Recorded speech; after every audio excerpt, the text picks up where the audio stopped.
Baradaya. Yang kedua, Saudara Rusli Yahya bin almarhum Muhammad Yahya, 48 tahun, swasta, mantan bendahara Desa Kecamatan Belang Makmur. Alamat Desa Belang Makmur, Kecamatan Kuala Bate, Kabupaten Aceh Barat Daya.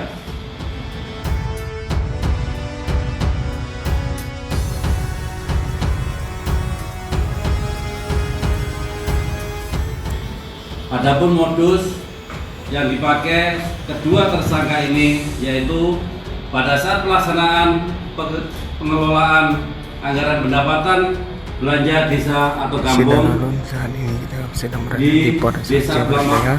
Desa Sedang Kampung berlangsung Belang operasi Makmur, tentang Kecamatan Kuala Bate, pendapatan Kabupaten Aceh Barat Daya, tersangka tahun anggaran 2018 bahwa dugaan korupsi dana desa.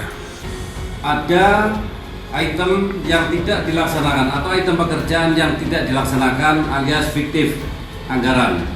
Kemudian dari pertanggungjawaban pelaksanaan keuangan ada beberapa hal yang tidak bisa dipertanggungjawabkan oleh kedua tersangka ini, yaitu dengan jumlah nominal sebesar Rp445.535.500.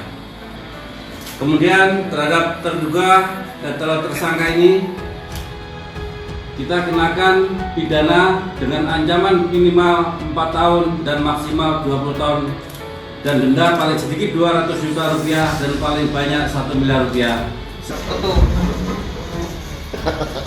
Kita diambil. Benar begini ya.